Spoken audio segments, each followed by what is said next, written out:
Sarà un'esperienza sul certo molto bella, nel senso che sarà una sorpresa anche per me capire insomma il suono dell'acqua, delle rocce e del legno, con degli strumenti speciali che lo riveleranno. L'attività, vista la grande partecipazione, dobbiamo organizzarla in 2 gruppi. Un gruppo andrà con Luca, che è il nostro accompagnatore, e l'altro con Andrea, che appunto farà il capofila dell'altro gruppo. Faremo lo stesso percorso, però alternandoci. Ci tengo a ringraziare entrambi, in particolar modo Andrea per la grande disponibilità che sta dando su vari progetti di didattica, di cultura che abbiamo nei prossimi mesi. Luca lo ringrazio di meno, invece essendo di Maro, insomma. Lo ringraziamo per l'omaggio della guida che ci fa oggi. A parte gli scherzi, direi di iniziare. Ci tenevo a passare la parola, ringrazio ovviamente il Muse, Lara e Maria per la loro presenza, sicuramente faranno degli interventi pertinenti. Ho avuto modo di apprezzarle già in un sopralluogo che abbiamo fatto una decina di giorni fa e davvero penso che ogni nostra curiosità verrà... vediamo. Lascio la parola a Udarrico, che sapete benissimo è la nostra voce storica del museo, che in via esclusiva via mail mi ha anticipato qualche suono della Val Meledrio dei secoli che furono, e diciamo che la Val Meledrio non è mai stata una valle particolarmente silenziosa, quindi a livello di suono oggi non dovrebbe mancarne. Quindi Udarrico, grazie, lascio a te la parola e grazie a tutti ancora. Val Meledrio. Fatemi cortesemente un cenno dopo pochi minuti, perché altrimenti ci fermiamo circa questa sera. Volevo solo suggerirvi alcuni motivi per cui questa valle che andiamo a visitare è una valle veramente particolare e unica, e sono motivi che sono, come dire, hanno dato da sottofondo e da base alla richiesta e poi alla concessione di quello che è il nono ecomuseo del Trentino, la Valle del Meledrio, con il sottotitolo La Via degli Imperatori. Ecco, le caratteristiche di questa zona possono essere proprio condensate in questo modo. Una valle completamente solitaria nei secoli, passata non da una strada. Quella che vedete è stata costruita sostanzialmente dai comuni della Val di Sole e della Varendena 1898, ed era quindi una strada sostanzialmente privata. Arrivati a quello che oggi conosciamo come il Belvedere, c'era una stanga e per arrivare a Madonna di Campiglio si pagava il noleggio, si pagava il passaggio. Del resto la strada che c'era era sull'altro fronte, era verso la zona di Calciato, ed era attraversata però, e questa è un'altra informazione, da più gente di quel che si pensi. La gente anche nei secoli e nei millenni scorsi, guardate che si muoveva per necessità o per diporto, si muoveva, e quindi non solo sono passati gli imperatori, ma una marea di gente, commercianti, alpinisti e quant'altro, che andavano naturalmente a piedi e con la paura anche di incontrare anche l'orso, ma anche l'orso a due gambe, cioè qualche poco intenzionato, perché la valle, ripeto, era completamente deserta. Folgarida, è chiaro, non c'era niente, c'erano le malghe in alto. Le caratteristiche fondamentali sono proprio queste. Questi 4 ex comuni fino al 1800, Di Maro, Carciato, Monclassico e Presson, che adesso sono uniti nello stesso comune di Di Maro, Folgarida, sono un po' la porta di questa bellissima valle completamente isolata e silenziosa per certi aspetti, o meglio ricca di suoni di altro tipo, che non sono quelli della vita moderna, quella di oggi. È una valle particolare perché le rocce che la compongono sono di 3 tipi sostanzialmente diversi, cioè ci sono rocce sedimentarie, rocce metamorfiche e rocce invece tonaliti, graniti. Quindi sono i 3 tipi fondamentali di roccia che ci sono al mondo, qui ci sono, e guardate che la cosa, come dire, ha influenza anche sulla vita normale. Quando da sindaco abbiamo fatto l'acquedotto delle Malghette, era strano dover pensare che si doveva creare una struttura per arricchire l'acqua del lago di sali, perché non ce n'erano sali nell'acqua, perché veniva da zone appunto di tonaliti, mentre l'acqua che viene da questa parte, venendo da rocce sedimentarie, è ricca di sali. L'importanza anche di questa valle è che non è mai stata di proprietà dei privati.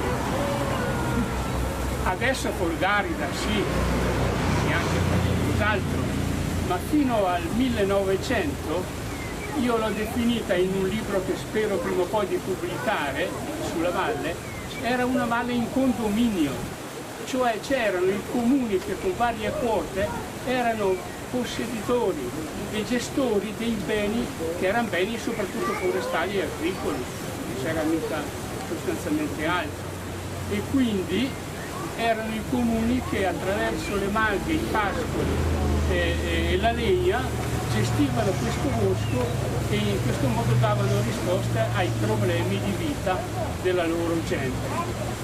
Una seconda caratteristica potrebbe essere questa da sottolineare.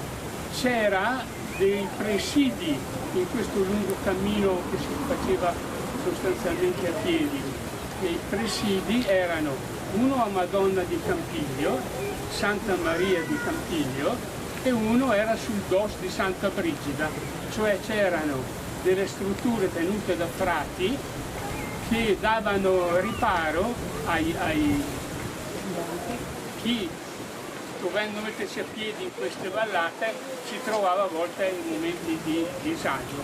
Guardate che Santa Maria, cioè la Santa Maria di Campiglio, vedete che ha dato origine a un po' di roba che si vede adesso e trovate in tutto il mondo, ma invece questa che era la struttura, una chiesetta con un piccolo luogo di ricovero attaccato sul DOS, Santa Brigida, ancora nel 1600 è andato sostanzialmente a disperdersi, e le descrizioni che ci sono del 1800 dicono già che ci sono solo dei residui non più abitabili. Però è rimasto nella coscienza della gente questo luogo dove appunto il sindaco Romeo Mengini, non so se c'è, avevano pochi decenni fa trovato le fondazioni di questa piccola chiesa, la cui pala, prima o poi un giorno se passate nella chiesa di Imaro, guardatela, c'è stata portata nella chiesa di Imaro, viene da questa chiesetta su nel bosco. Ultima cosa, e poi mi fermo perché ripeto dobbiamo andare, è che questa è chiamata la via degli imperatori perché in effetti tantissima gente è passata, sono passati anche alcuni imperatori. Tutti parlano di Carlo Magno, probabilmente quello che non è passato, però la leggenda dice che è passato lui, i suoi soldati, si è fermato a Campo Carlo Magno, per cui ha dato il nome al luogo. Si vede che non sono andati a controllare i documenti, il nome ufficiale è Campo Carlo Magno, c'è all'inizio del 1900 sono state le poste a darlo per poter definire bene il luogo dove mandare la posta.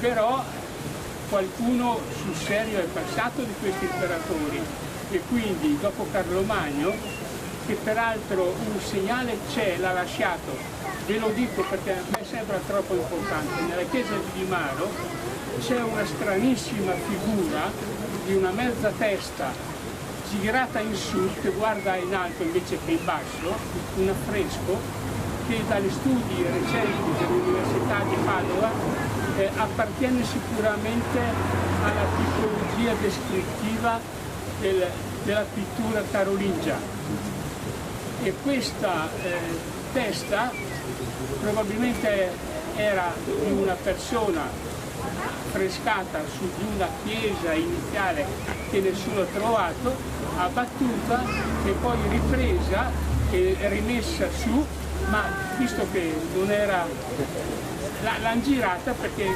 coincideva solo se girata con la ragione della costruzione. È bellissima perché la vedete che è tipica dell'Ottocento, per cui la leggenda è leggenda, ma qualche cosa dice.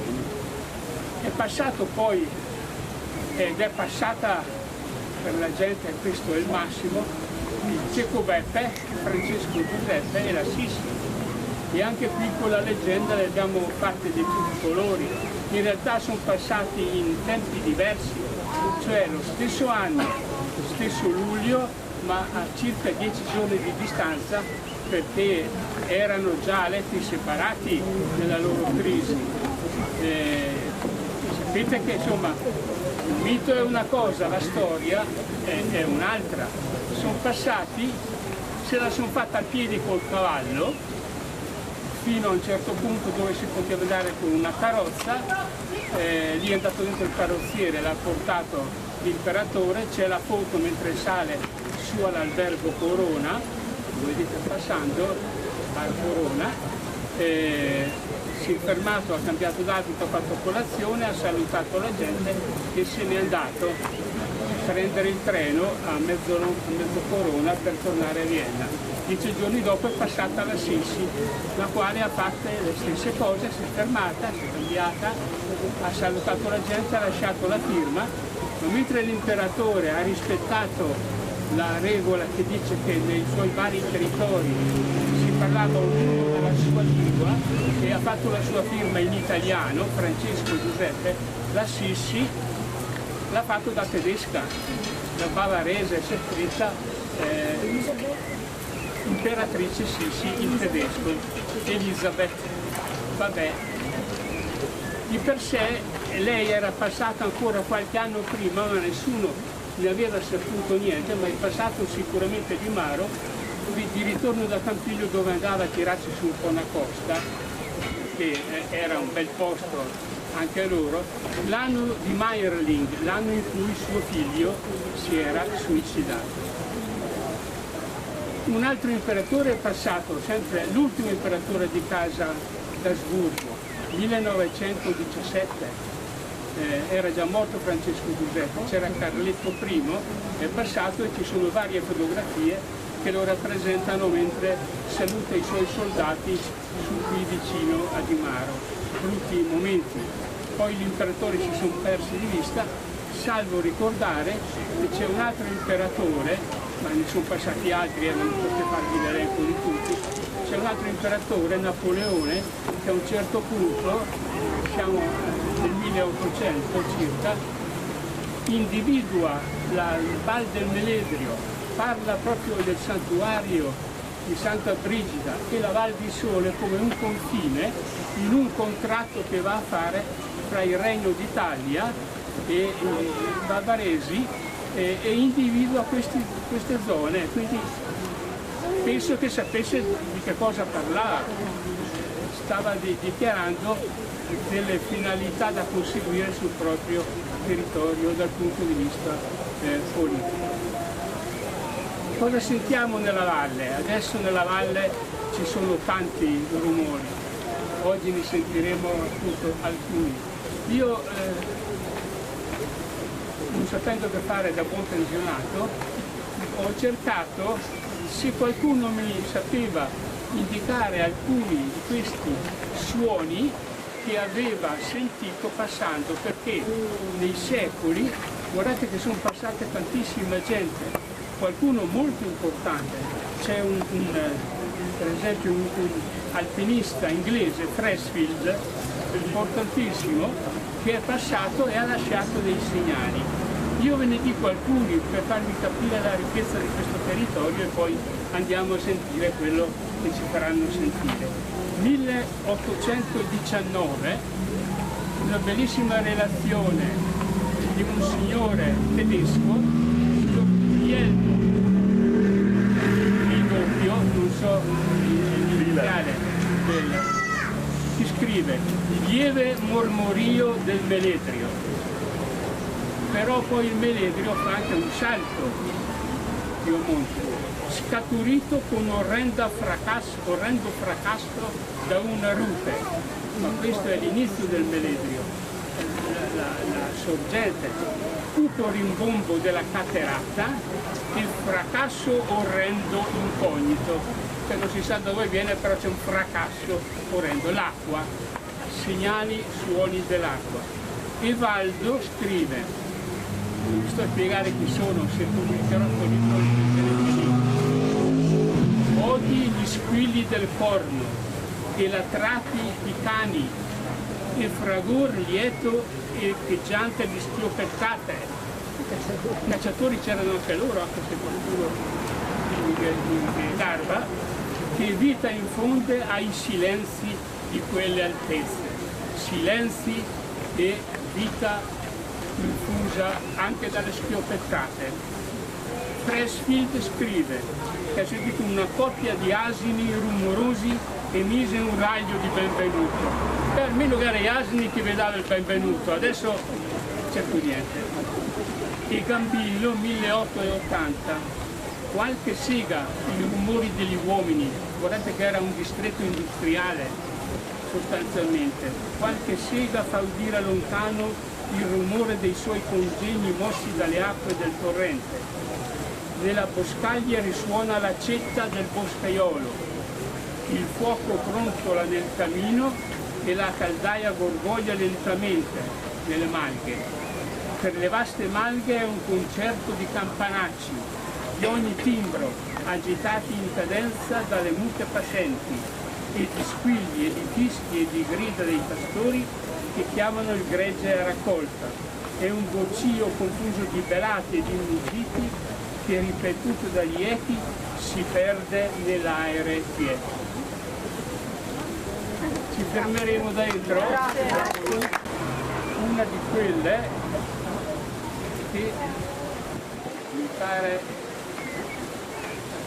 si accennino all'esistenza di un numero impressionante.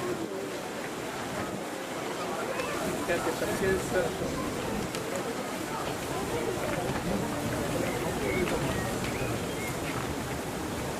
Niente, comunque si raccontavano i nostri nonni per far addormentare i bambini che nel maggio, dove andremo e vedremo, c'era una grande attività e si sentiva il rumbo del primo maglio, quello grosso, potente, che faceva de biton, de biton, de biton, al che un maglio più piccolo lì vicino rispondeva pagherem, pagherem, pagherem, e un terzo maglio, ancora più piccolo, diceva con che.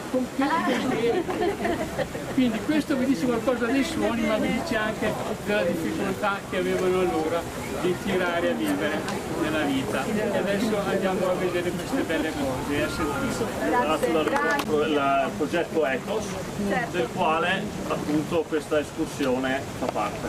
Grazie mille. Grazie mille all'Ecomuseo per l'accoglienza, a tutte le persone che ci hanno raccontato della valle, che hanno fatto funzionare la segheria al Maglio. Per noi è già un'esperienza, dovremmo già andare a casa.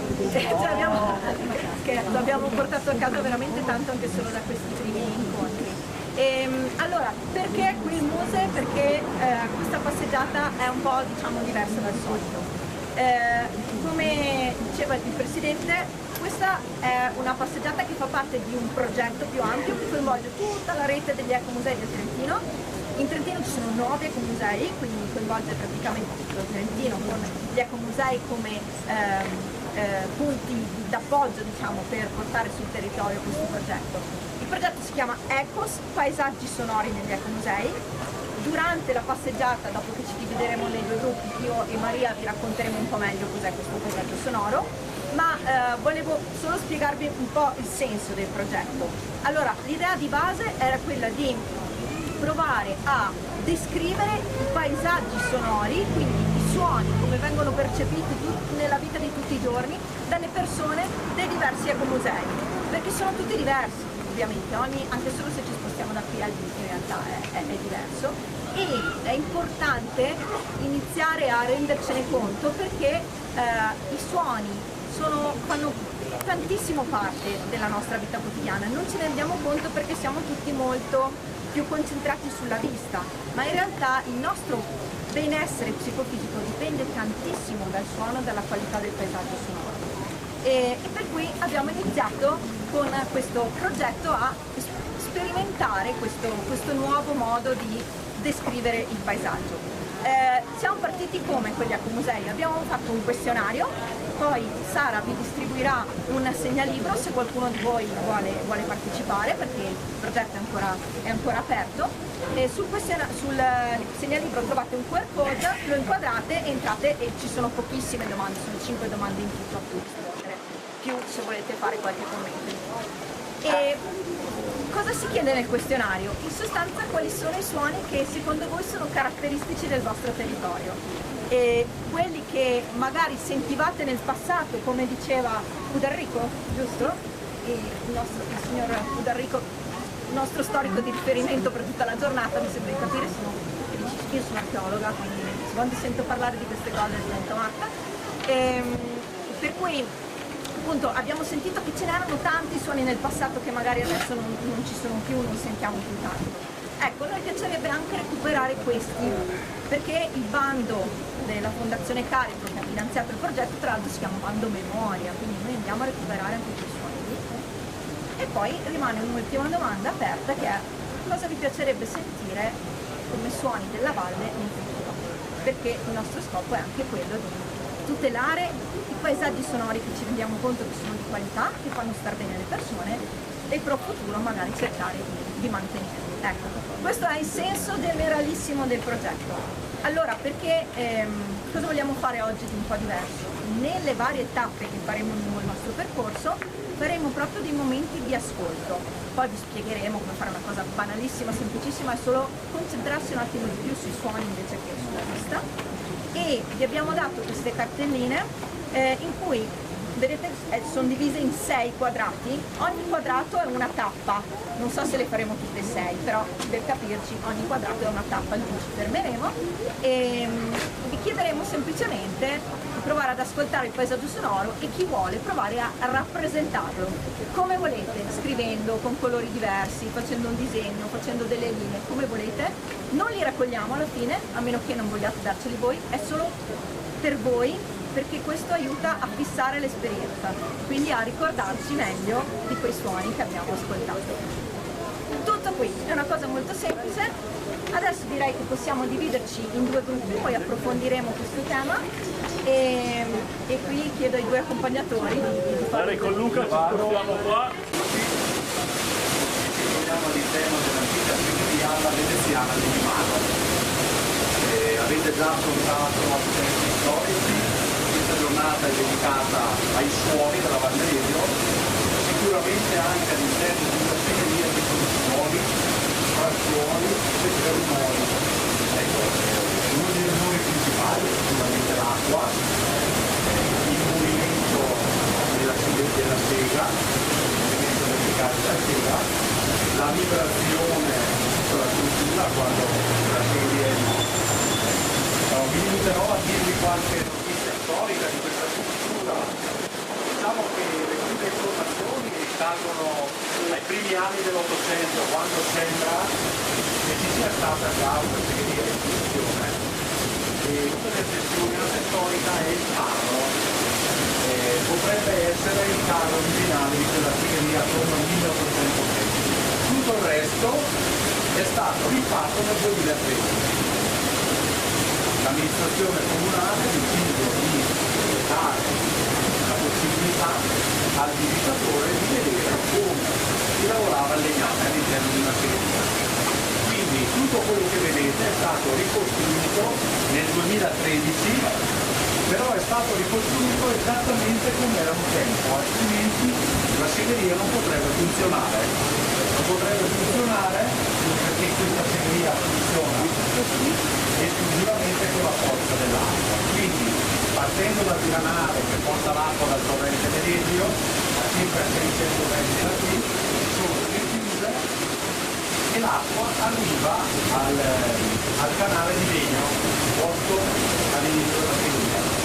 Questo canale di legno è molto importante perché ha il compito di rallentare l'acqua. Questa segheria funziona con una piccola ruota del diametro di circa 70-80 cm, e poi semplicemente vedete che ha bisogno di un'acqua pesante.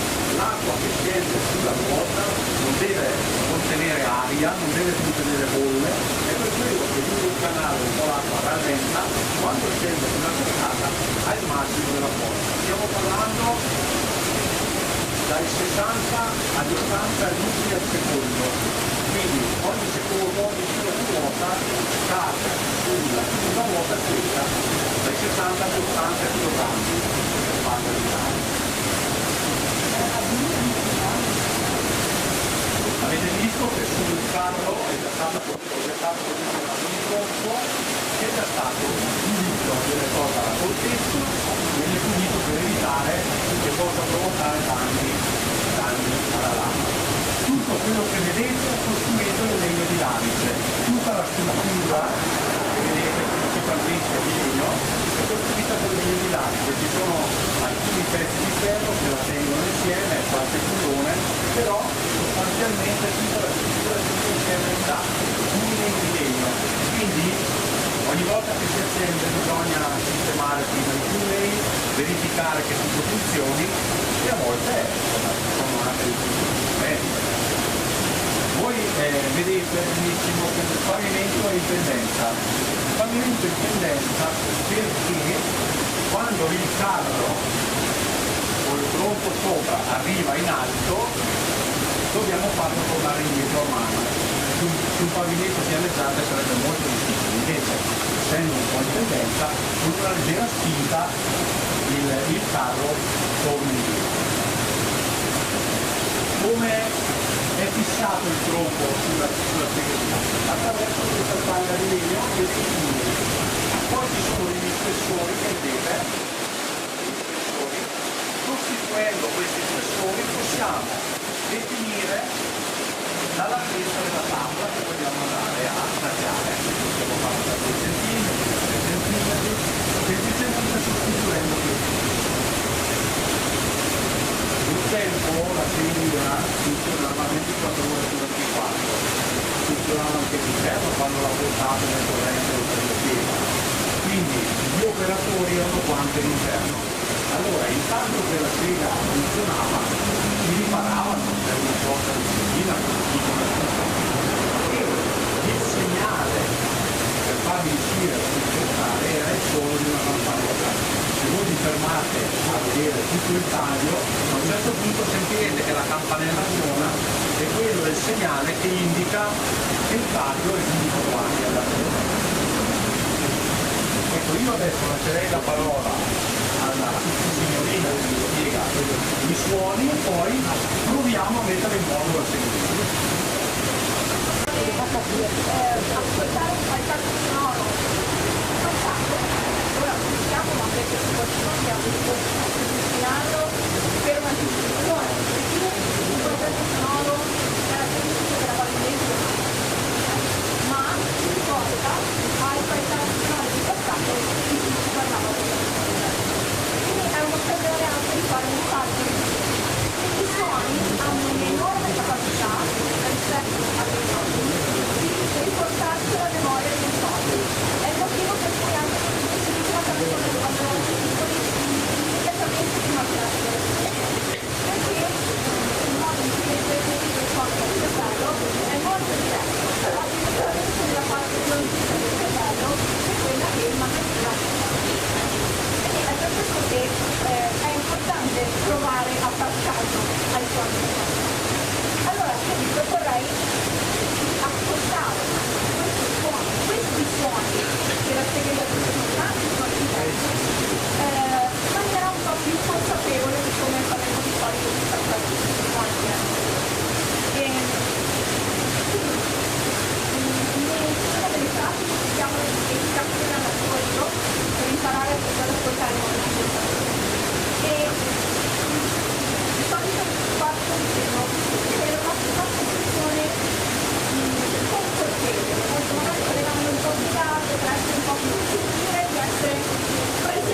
poi vediamo l'operazione di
diciamo è frenato, volando il freno, una leggera spinta data anche la pendenza pure dietro.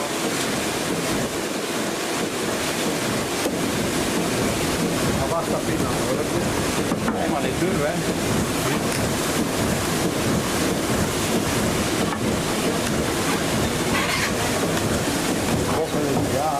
di volte a possibile perché il bocco non cambia da ora ho tutto lì non è facile invece a posare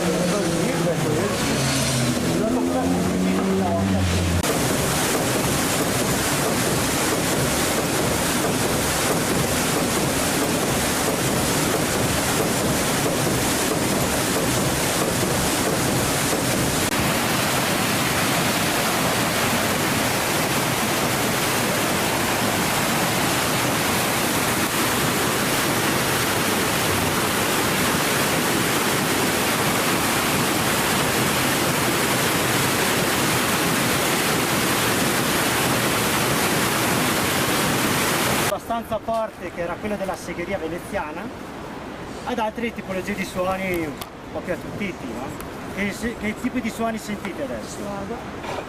Strada. La strada, ok. Isolando la strada. Foglie, dai, è più Foglie leggermente, sì. il vento. E il torrente, sì. Ovviamente il torrente con un'altra tipologia di suono rispetto a quello della segheria veneziana.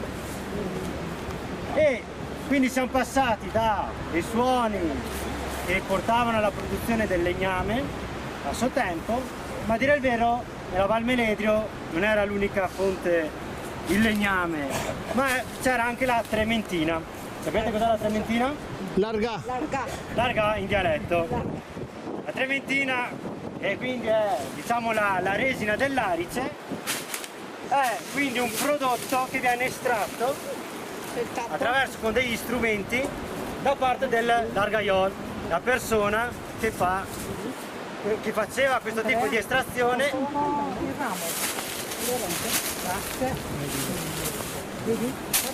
Che faceva questo tipo di incisione, estrazione della resina. Ma prima di parlare di come veniva estratto e quant'altro, parliamo invece del protagonista della trementina, ovvero il larice. Larix decidua, una pianta maestosa, alta, che si slancia verso il cielo, ma giù sotto invece, sottoterra, che noi non vediamo, invece un apparato radicale diverso da tutte le altre piante, un apparato radicale simile quasi a quello di una carota, no? Una radice principale lunga, profonda, e qualche radice laterale secondaria, e questa sua particolarità gli permette di vivere in certi ambienti che magari per altre conifere è un po' più difficile, ma dopo vedremo anche quello. Altra caratteristica, quindi ha questa corteccia molto ruvida, molto rugosa, che però dentro è fessurata da del colore rosso un po' più fulvo, diciamo, no?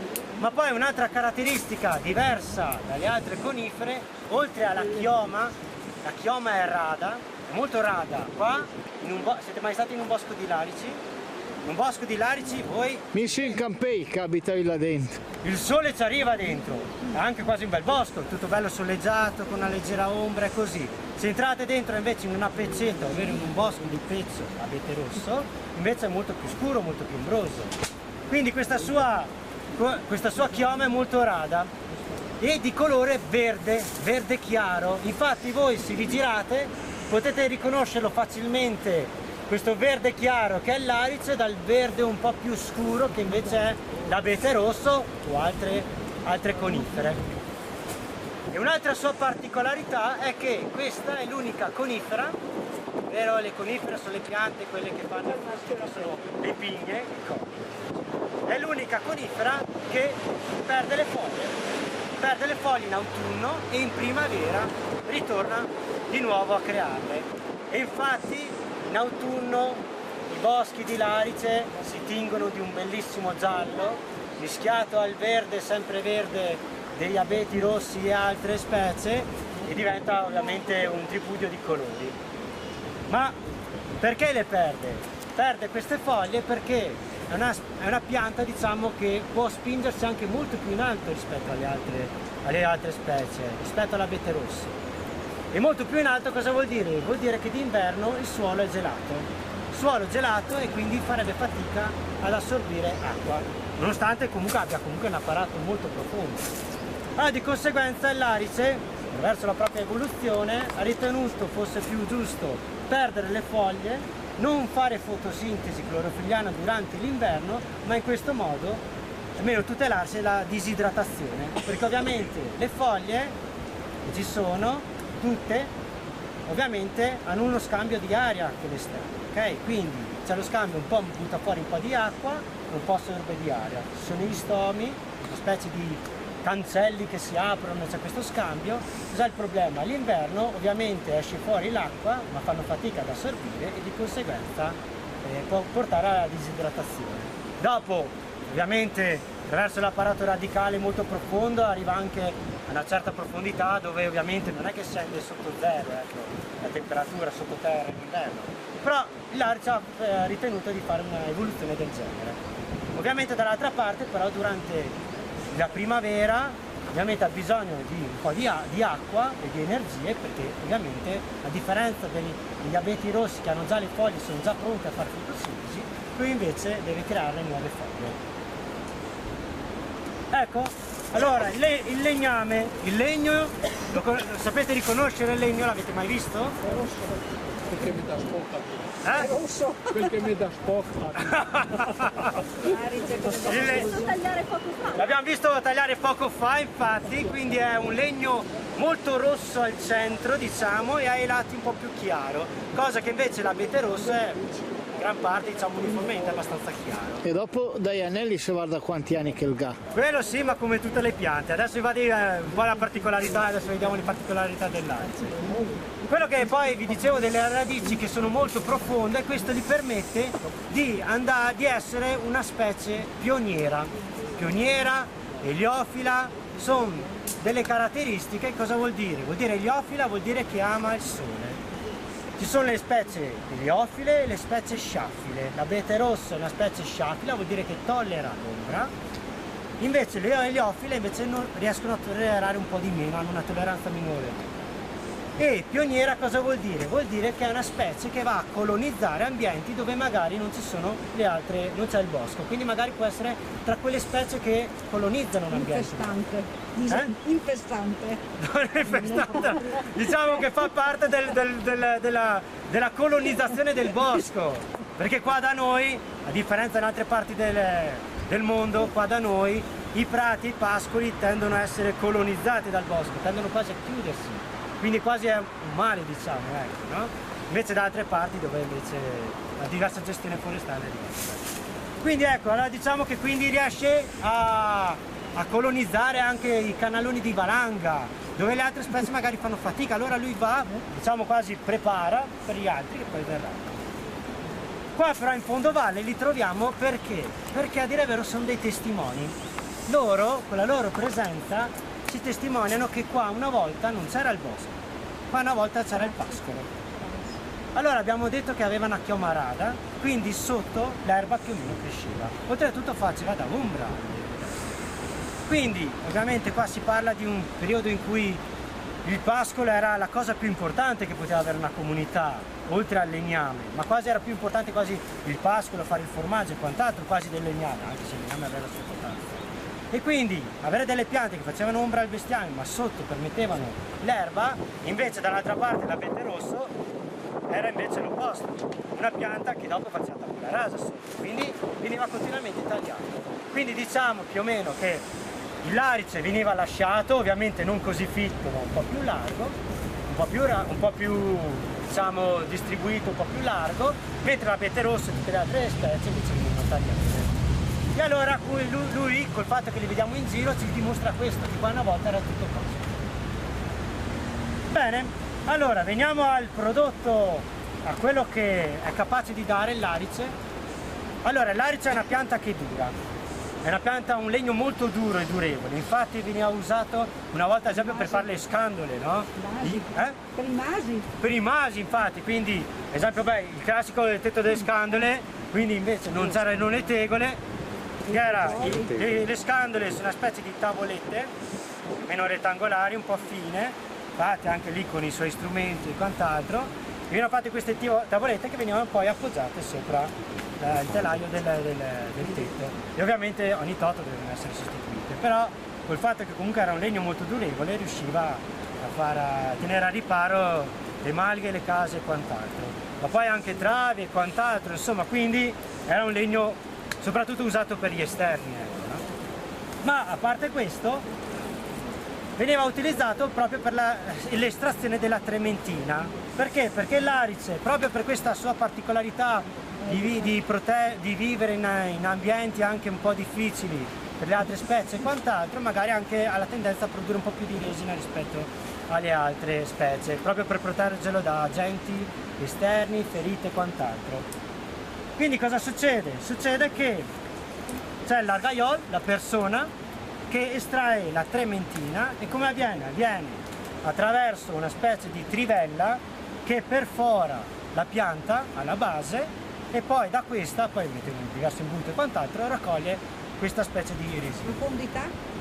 Non arrivava in mezzo però, no? No, in mezzo no, in mezzo no, perché non è che non c'è tanto. Devo dire la verità, non so quanto è la profondità. Questo devo dirvelo, sono fino a un certo punto purtroppo. Vabbè, nessun problema. Ecco, quindi estraeva questa specie di resina chiamata trementina e dopo da questa poi veniva filtrata per tirare via le impurità più grosse e poi distillata e in questo modo si separava e si estraeva l'olio di trementina, l'olio essenziale e adesso non mi ricordo, vabbè, comunque è una specie di parte solida, un po' più resinosa che veniva utilizzata quasi come collante di silicone. Come colla? Naturale. Come crema. Colla. E anche come crema. Sciolta, aggiunto il grasso del maiale, che la creavamo per fare il famoso un dei tai. Ecco, perfetto, grazie mille.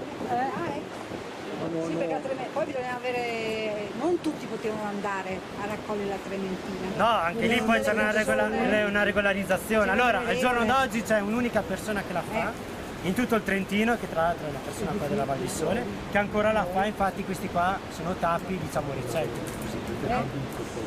Però ecco, una volta ovviamente c'era maggiore interesse anche perché comunque valeva, allora non è che anche lì doveva essere concesso, richiesta l'autorizzazione e quanto. Però non è che possono forare di più. No. Allora loro devono forare, cioè se loro hanno bisogno di forarne di nuovi devono chiedere l'autorizzazione ovviamente al proprietario del bosco, che in questo caso è l'ASUC di Dimaro, sarebbe la collettività, la comunità di Dimaro gestita dall'ASUC di Dimaro che dopo gli ha dato il concessione, diciamo. O l'ASUC di Dimaro o di Carciato quando che va? Beh, in questo caso siamo di Dimaro, l'ASUC di Dimaro dopo E l'anno passato mi hanno dati 2 con dentro il tappo. Grazie comunque. La maggior parte le fa forati su di mare. Allora, per concludere, il Largaiol per ricordarsi quali sono le piante dove fora, fa un piccolo, beh il tappo sì magari è difficile, ma fa un piccolo segno. Ogni tanto troverete qualche altra, vedete ce n'è anche qua, un po' più scura. Quando vengono tagliati? No, questo segno qua è solo per il Largaiol, per chi fa. Magari a volte ne vedete anche più di uno che sembrano zampate così, ma invece no, a dire il vero solo il segno del Largaiol. E dopo ovviamente il tappo che viene sostituito. Quante volte la tolgono all'anno? Deve fare anche 2 estrazioni. Sì. Ovviamente la primavera è quella dove c'è maggiore produzione. Ma ne manda anche in colorificio o no? Allora, adesso gli usi attuali è soprattutto cosmesi, perché poi dopo c'è tutto quanto l'olio essenziale e quant'altro.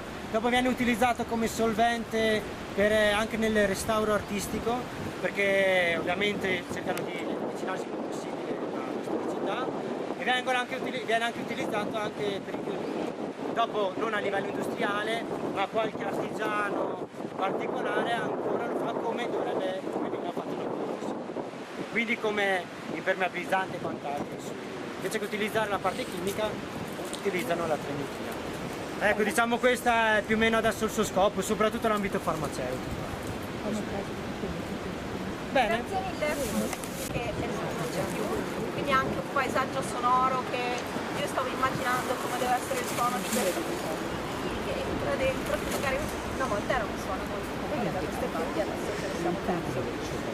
C'è un suono che appena siamo entrati nel bosco abbiamo cominciato a sentire, a parte quello dell'acqua che come diceva giustamente quello sole Andrea, non è sempre quello dell'acqua del Meledrio, però in questo caso è proprio il torrente Meledrio nel suo letto e non è più incanalato nella segheria, quindi è cambiato un pochettino. Ma ce n'è un altro, a parte quello della strada, un suono naturale che abbiamo cominciato a sentire quando siamo entrati nel bosco. Esatto, i sentiri. Allora, volevo solo darvi un consiglio carino, un'app che ho scoperto. Ma infatti... Qualche uccello si riesce a sentire un po', non considerando le macchine e il torrente Meledrio che è quello più, un rumore più continuo, però qualcosa si sente. Se volete dopo proviamo a fare veramente 30 secondi di ascolto come quelli che volevo farvi fare prima. 30 secondi, non di più, Sì.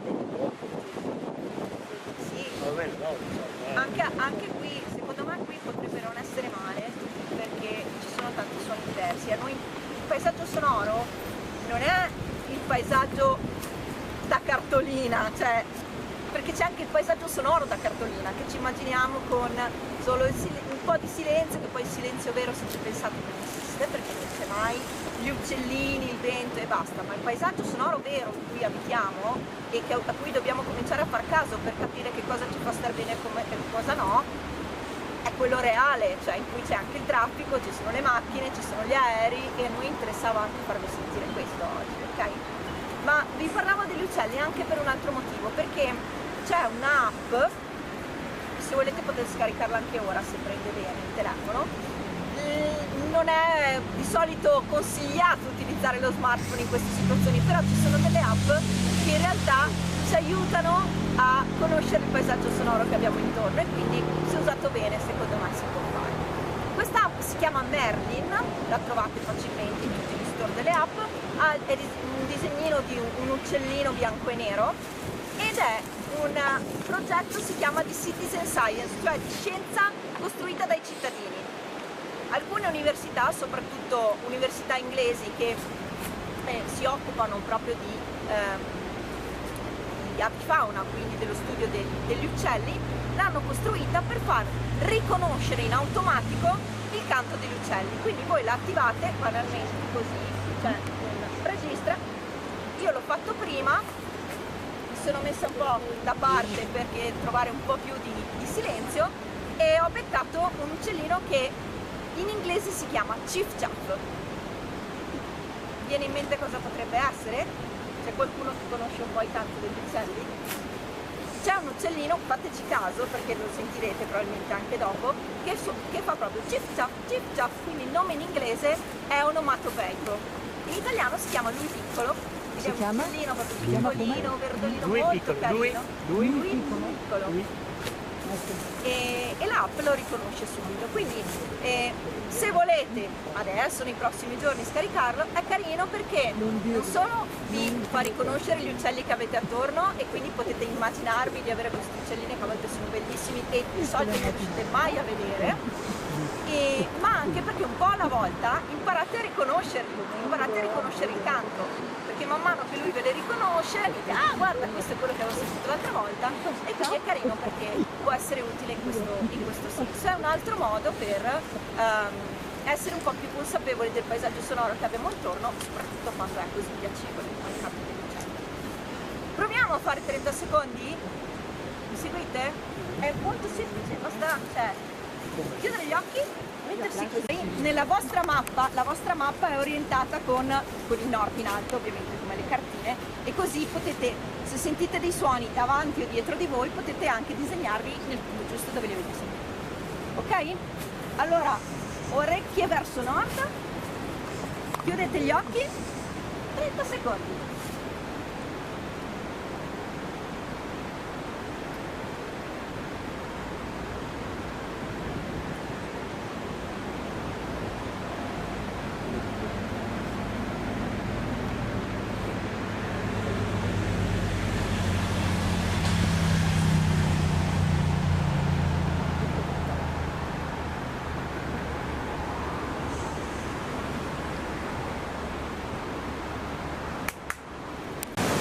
Canale, facciamo una piccola variazione. Sì, questo qua allora è il canale per la Lecce, ovviamente un canale abbastanza dritto per poter prendere più velocità possibile per poi arrivare alla segheria veneziana con una certa forza. Anche lì veloce ma non troppo, e se no se è troppo veloce impatta e crea danni, troppo lenta non ha la forza per muovere i macchinari, comunque è con una certa pendenza. E questa qua è la Lecce, insomma. Al di fuori di questo invece no, mi ero fermato qua perché volevo farvi vedere i simboli che ci sono sulle piante. Sapete cosa sono? Non sono piante martellate perché sennò finiresse nel colore, cioè anzi sareste lì sempre a colorare. Confini? I confini, sì. I confini del piano di gestione forestale. Perché allora i boschi, allora prima premessa, in Trentino la stragrande maggioranza della superficie forestale è collettiva, è delle comunità, non è privata. All'incirca quasi l'80% del bosco in Trentino è della collettività, invece il 20% più o meno sono boschi privati. In Italia invece è il contrario, il 60%, 65% privato, il 40% invece della collettività. Con collettività parliamo ovviamente di boschi gestiti da comune, ASUC e via dicendo, e tutte le diverse forme di collettività. Allora, i segni blu rappresentano invece delle proprietà all'interno del piano di gestione forestale. Il piano di gestione forestale cos'è? È un documento che scrive esattamente della pianificazione del bosco, perché qua da noi, grazie all'impero austro-ungarico, per evitare di tagliare troppo il bosco, di tagliare più di quanto il bosco fosse in grado di crescere e quant'altro, si è iniziato a pianificare, quindi a determinare anche quanto tagliare e quanto meno. Questi sono i simboli che li trovate quindi in un bosco del ASUC, comune o quant'altro in base al piano, insomma, della comunità di quella zona. In questo caso siamo all'interno del piano dell'ASUC di Dimaro, quindi della collettività di Dimaro, e diversi segni mi dicono qualcosa di diverse informazioni. Allora, una linea e un punto mi dicono che sto confinando con un privato. Come la leggo? Io devo guardarmi la pianta, devo mettermi di fronte, devo immaginarmi a un certo punto che questa cada davanti a me. Allora, cadendo davanti a me, il punto è da questa, la linea da quella. Tu sei il punto proprio. Quindi qua dove sono io è privato, di là invece non lo è, ok? È della Quindi a questa parte qui è privata. questa parte qui come linea, questa qua, ok? Là invece c'è un altro segno con privato, ok? Quindi non indica assolutamente un sentiero, quindi non seguitelo se volete arrivare da questa parte, ok? I sentieri sono quelli bianchi e rossi, ok? Con le frecce. Con le frecce o quant'altro così. Questi invece sono segni di confine che vanno anche imposti, non c'è niente, insomma, ecco, ok? Basta, tutto qua.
quindi adesso che se ci serve un pezzo di ferro cosa facciamo? Controlliamo se abbiamo il portamonete, andiamo alla petteria metallica o ferramenta, prendiamo la misura del pezzo che ci serve, paghiamo, andiamo a casa e lo mettiamo in opera. Una volta non era proprio così, il ferro veniva estratto sotto questa forma minerale a Comasina in Val di Peio, veniva portato a Fucine, messo nei crogioli e fuso, solo che dalla fusione non è che facevano il pezzo che serviva a me, al signore o al signore no. Facevano ipoteticamente parlando un lingotto delle dimensioni di 50 cm 5x5. Lì però nasceva un problema, quale? Lavorare un pezzo di ferro di quelle dimensioni lì, perché se voi, se voi poi vedete la fatica che si fa nel lavorare un pezzettino di ferro di queste dimensioni, voi capite l'importanza che aveva il maglio nel fare un pezzo di queste dimensioni.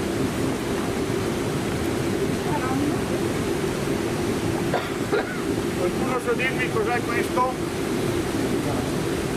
Le asse di un carro.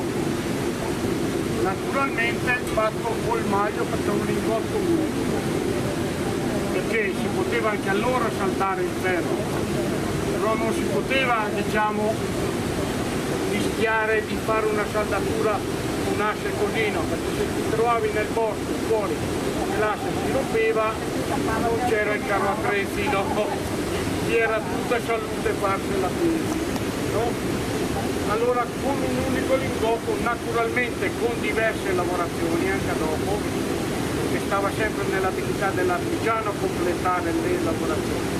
Il maglio gli toglieva la fatica fisica e costi anche, perché per farlo di un pezzo del genere a mano devi riscaldare il ferro, non dico 5 no, ma 6-7 volte di più, mentre farlo col maglio lo riscaldavi più 2 volte. 2 volte significava costi meno nel carbone e soprattutto molta fatica in meno, perché quello è un attrezzo che se tenuto bene può lavorare 12, 14, anche 16 ore al giorno senza fatica, mentre usare la mazza e il martello, io ok, 65 anni, vedo lì un bel armadietto, ne ha 40, però solleva una mazza da 5 kg e dopo un minuto che si utilizza ti assicuro io che non è proprio tanto semplice. Adesso se venite qui vi spiego il funzionamento, avvicinatevi pure.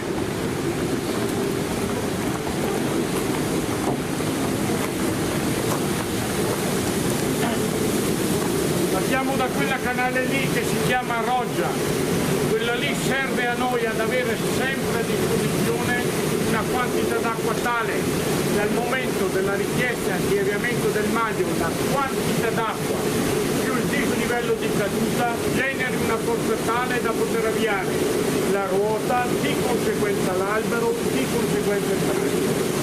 Tutte le parti che voi vedete in continuo costante contatto con l'acqua sono costruite in castagno nazionale, è un legno che sta benissimo nell'acqua, mentre tutto il resto, il braccio, il castello che sorregge il braccio lì, sono comunque di legni duri proprio autoctoni, baggio, rovere, rubino, mentre il castagno da noi, diciamo, c'è e non c'è, no? Adesso se venite dietro vi spiego il funzionamento. Ok. La roggia, il camino, la ruota, l'albero, il braccio. Se voi notate sull'albero ci sono questi 2 anelli che trattengono 1, 2 e 3 ferri. Cosa succede? Quando noi azioniamo l'acqua fa la secchi della ruota e la inizia a farla girare. Di conseguenza girano anche questi 3 ferri qui. Adesso notate dove toccano i ferri.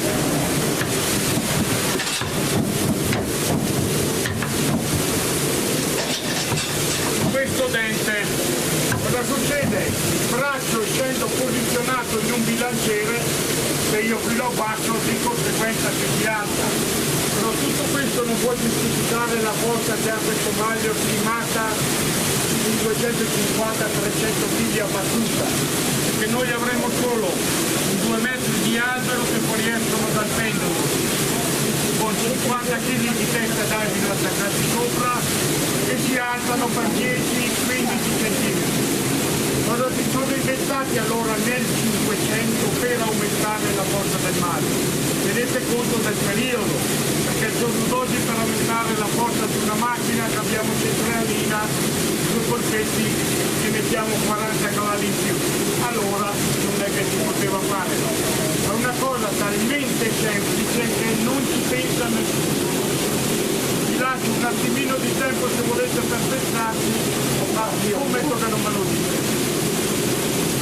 Ha messo un sacco per aumentare la forza del maglio, un messo un sacco, no, quello lì serve solo come ritorno della caratteristica, l'ha messo però in un punto strategico, qui sotto. Cosa succede? Che quando la palma tocca sul dente e sbatte giù il braccio dove va a sbattere? Sul sasso cosa mi fa? Mi ridà il rinculo, me lo rimanda con più velocità, più forza di battuta. È una cosa semplice, però la portiamola al periodo chi l'ha inventata, come diciamo noi, era tutto, no? L'idea originale del maglio che è stato in funzione dal 1500 circa fino al 1850, purtroppo l'unica cosa rimasta qui sono i sassi, perché quando qui ha smesso di funzionare il ferro si è portato via, rinfuso, riutilizzato. Il legno, quello che non si sono portati via, è marcito. Portarsi via i sassi, come diciamo noi, è un po' da pirle perché basta guardarsi intorno e ne abbiamo da tutte le parti. Altra cosa, il 1,70 m che voi vedete qui di caso, 1,70 m è concentrato giù nel terreno, perché tutto il maglio è tenuto da cunei, se voi notate tutte le parti sono tenute da cunei. Perché?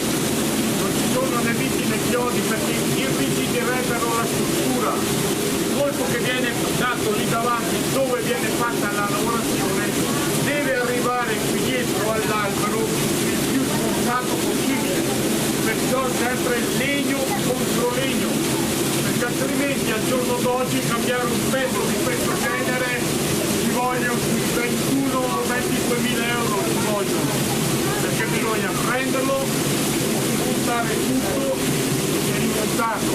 Allora significava 2 mesi stare attenti senza lavoro e non se lo potevano permettere. Altra cosa che vi ho detto, il maglio tutto cunei, voi notate. Noi non facciamo altro che naturalmente essendo una macchina è soggetta a usura, perciò cunei ogni tanto a inizio lavoro vanno controllati, viene immessa acqua sul legno in modo che si gonfi e sia sempre in tensione. Adesso venite davanti che vi spieghiamo la lavorazione. Testa d'asino perché? Perché visto frontalmente alla vaga somiglianza alla testa di un asino. La bocca e i 2 denti, anche qui tutto tenuto da cunei, tutte le parti tutte tenute da cunei. Con questo tipo di dente si può fare solo la lavorazione di allungamento del ferro, perché in base al tipo di lavorazione richiesta viene dato un colpo bilaterale al dente, si vincola il dente dalla bocca, se lo cambia e si cambia lavorazione. Qui come al solito io metto le mani avanti, anzi le metto tutte e 2 avanti, e io e il mio collega siamo fabbri. Noi con i fabbri non c'entriamo niente, non abbiamo mai dormito con i fabbri, c'è un modo di dire quando uno imparava il mestiere, hai dormito insieme al contadino per imparare il contadino, hai dormito insieme all'elettricista per imparare l'elettricista. Noi con i fabbri non abbiamo mai dormito, soprattutto nemmeno con le mogli dei fabbri. Questo a scanso che non ci sia mia moglie in giro. figlia ancora mi preoccupa. Ok. Allora, noi partiamo da un pezzo di ferro di questo tipo qui, che è un fondino di ferro d'armatura. Lo portiamo a temperatura di battitura, per comodità nostra noi utilizziamo il gas, altrimenti una volta si utilizzava il carbone. Col carbone immette ossigeno nel carbone, poi portava a temperature elevate, anche fino ai 1200 gradi, che è la temperatura di fusione del ferro. Mentre noi con quella fornace lì e col gas più di 800 gradi non lo possiamo portare, però è la temperatura che serve a noi e a noi va benissimo. Io ho detto, dopo averlo portato a temperatura lo inseriamo con la pinza a battuta sul dente e ad ogni colpo del taglio lo facciamo roteare di 90 gradi e man mano lo ritraiamo verso di noi. Cosa succede? Questa parte qui, essendo vincolata dalla pinza, non scappa, non va da nessuna parte. Questa qui viene buttata verso l'esterno e facciamo l'allungamento. Dopo averlo portato alla lunghezza che vogliamo noi, ma soprattutto allo spessore, a noi interessa per il tipo di lavorazione che facciamo la parte qui. Cosa facciamo noi di qui? Chiodo, voi direte, un chiodo così, non è dei più lunghi che troverete nelle travature delle nostre vecchie case, no? Perché qui una volta quando nevicava per bene ed era facile trovarsi 2 metri di neve sul tetto la mattina, se non avevi un tetto con una travatura importante era classico che andavi a dormire all'albergo alle stelle, sarebbe all'albergo. Allora, dopo averlo portato a lunghezza e al diametro che vogliamo noi, lo inseriamo in questo attrezzo, no, ho perso un passaggio, scusate. Torniamo a riscaldare questa parte qui, lo inseriamo in questo attrezzo che si chiama chiodara, passa il martello, facciamo la testa del chiodo. E da lì voi vedete la fatica che si fa per fare un pezzettino di questo genere. Se voi poi lo rapportate a quell'attrezzo, voi capite l'importanza che aveva questo qui nella lavorazione del ferro. Facciamo la testa del chiodo, l'ultima parte è la punta.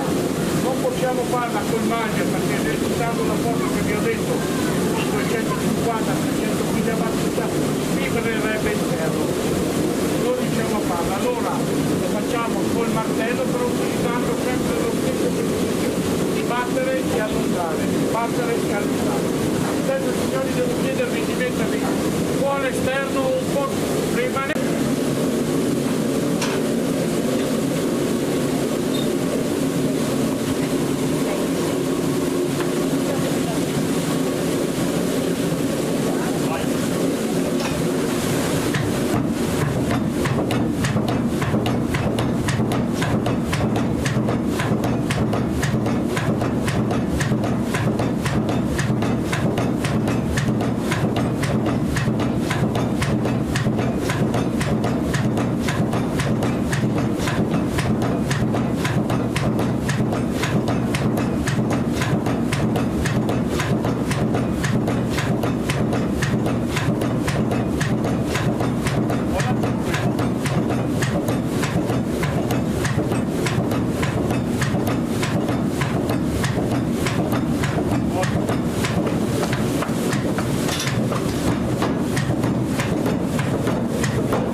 L'allungamento del chiodo. Se volessimo il chiodo più lungo bisogna riscaldarlo e fare la stessa procedura, perché col ferro così inizia a essere già freddo. Se invece va bella misura la mettiamo nel coperto per fare la testa e la punta. per così l'abbiamo allungato, per così l'abbiamo finito. Tenete conto comunque che questo era un lavoro svolto da una persona sola per l'altro, perché qui ce n'era un'esibizione, 1, 2, 1, 3. 2 sono in quella casa lì sotto, però sono privati, non si possono vedere. Più avanti qui ce n'era un altro no? Perciò prapanese di questa era una zona industriale di Di Mauro. Perché? Lo primo perché potevano sfruttare relativa all'acqua del torrente, che ha una certa pendenza e una certa portata d'acqua. Perciò qui era allo stesso tempo fuori del paese e vicino al paese. No? E veniva fatto un foto da una persona sola, però noi non possiamo farlo adesso perché quando è stato ripristinato questo vaso non è stato fatto con l'idea di farlo lavorare per guadagnare, è stato rifatto con l'idea di poter essere dimostrativa la cosa. No? Mi sarebbe impossibile per Giuseppe lavorare in queste condizioni qui. Se voi notate la foto di quel signore lì, lui sta lavorando da solo, ma perché? Pigliando una serie di carrucole può azionarsi l'acqua da solo, perché io non faccio niente più dei conti, la lavorazione viene fatta da lui. Io gli devo solo, diciamo, regolare il maglio in base alle sue indicazioni, la velocità del colpo da dare, che più forte o più leggero. Però è sempre lui che fa la lavorazione. Ok, adesso è pronta la testa, vi facciamo vedere il colpo.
Mentre questo è l'interno del vulcano, la camera magmatica. Questo vi dicevo ha circa 30-40 milioni di anni, si chiama granito della Veneta, ma a lamello monalite, in quel canone. Dall'altra parte della valle abbiamo un altro mondo, che sono le Dolomiti di Brenta, e quelle sono invece rocce sedimentari, cioè quello è il fondo di un antico mare tropicale che è molto più antico. Questo per questioni di faglie che spostano le rocce più su più su lì siamo a 200 milioni di anni fa e quello era mare, questo era un mondo. Allora, anche dal punto di vista sonoro questa cosa si sente, le rocce suonano in maniera diversa, tant'è che ci sono musicisti in posizioni con diverse formazioni. Allora, o se volete potremmo provare, chi vuole, ad appoggiare l'orecchio anche dall'altro, secondo me se l'appoggiate dall'altra parte mi sentite lo stesso. Trovi tutti, allora sto punto.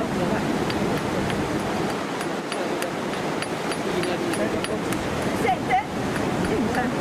Sente l'orecchio. Allora possiamo provare con questa roccia qui.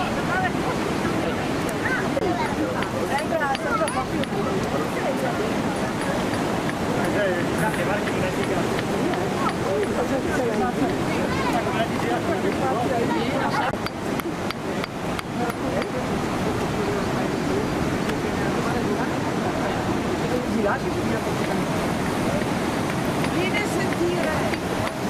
Ah sì. Allora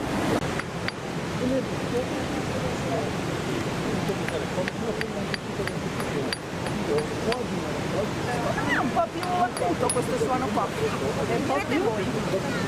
Un po' più acuto sembra.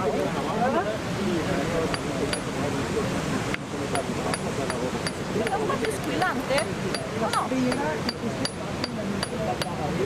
A parte che se me lo tiro addosso perché a parte il geologo funziona, dovrebbe servire per spaccare le rocce, un po' di più.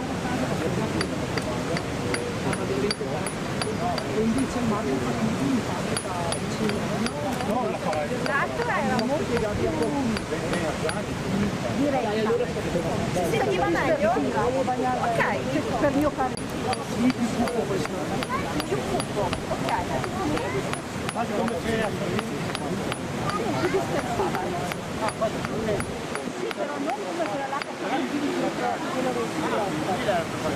Questa sorbe I piccoli cristalli di quarzo, di miche, quelli bianchi sono soprattutto quarzo, fosfati, quelli scuri si chiamano miche o biotite e sono proprio dei cristalli che si formano dalla solidificazione del magma. Questa invece è sana, è impaccata, quindi ci sta mare. Sì, questo è un po' dalle macchine, per quello che c'è dentro questo prima. Ogni tanto sicuramente ci sono i fossili, questi probabilmente sono tutti pezzettini di fossili, di conchigliette, vedete prima mi si dava l'idea del fossile. Si vede proprio che ha tipo una sabbia solidificata impaccata, no? Si dà l'idea della... Il rumore si propaga uguale? È un po' diverso, uguale a sentire. Ecco, vedi? Io avevo una sensazione un po' diversa, che fosse quasi più squillante, però sono io che sono più tranquillamente perché dico tutti la stessa cosa. No. E in realtà ci sta, perché come diceva Andrea, effettivamente questa roccia è più impaccata, sono tutti granellini piccoli impaccati uno all'altro, mentre tra i cristalli magari c'è un po' più di spazio. C'è da dire anche un'altra cosa per le due rocce, no? Le due rocce anche sono molto diverse anche per un'altra caratteristica. La dolomia alla fine è un carbonato di calcio che a contatto con l'acqua, diciamo, ovviamente si parla non nel giro di qualche ora ma di tantissimo tempo, fa una reazione e quindi di conseguenza si un po', diciamo, disgrega e dopo una certa parte per reazione invece evapora. Quindi è facile magari trovare nella dolomia magari dei buchi, no? Ad esempio anche il famoso Carso in Friuli, Venezia Giulia, zona Slovenia, è tutto pieno di buchi, proprio per questa reazione con l'acqua. Infatti a seguito di ciò il Carso è una zona molto secca perché proprio non riesce a trattenere, per così dire, l'acqua. Stessa cosa anche le Dolomiti, in sé è ben vero che c'è tanta acqua che scorre, però in sé come roccia che trattiene non fa un po' fatica proprio per questa reazione. Quindi noi troviamo che qua ci sono tante fessure, è molto più tenera anche la roccia. Là il porfido invece è una cosa totalmente diversa, non ha di queste tipologie, di queste reazioni con l'acqua, è molto più dura. Tant'è che anche gli alpinisti, per esempio, se vanno almeno una volta si usavano i chiodi, adesso si utilizzano altre attrezzature, ma chi magari impianta un chiodo nella Dolomia va con un chiodo tenero, perché un po' si deforma nelle fessure ed è morbido. Là invece nel porfido deve andare con un chiodo molto fisso, perché va proprio in questa fissura che non si deforma così facilmente. Anche lì, tanto per dire, roccia molto dura, roccia tenera, per questi motivi. Sul granito alcuni arrampicano anche coi guanti, perché ti grattugi, perché il quarzo è silice, è praticamente lo stesso materiale del vetro, per cui anche il tipo di minerali che ci sono nella roccia possono cambiare anche la propagazione del suono, perché qui è come se appunto aveste una spiaggia che si è solidificata, lì è come se aveste del vetro praticamente, che è la silice solidificata. Immaginate che anche per questo il suono si propaga in maniera diversa. È comunque molto veloce, più veloce che in tutti gli altri mezzi che abbiamo visto oggi, più o meno 20 volte quello dell'aria, e l'abbiamo visto. Io direi che abbiamo detto fin troppe cose, quindi se avete delle domande, penso che io e Andrea siamo qui quando volete. Guarda, riscendendo ci vedi in mente. Vai, ok, se scendendo, adesso che è un po', ci stiamo avviando verso la sera, molto più facile che sentiamo delle luci cambiare. Quindi chi ha l'app, se volete attivarla, vediamo che animati sono.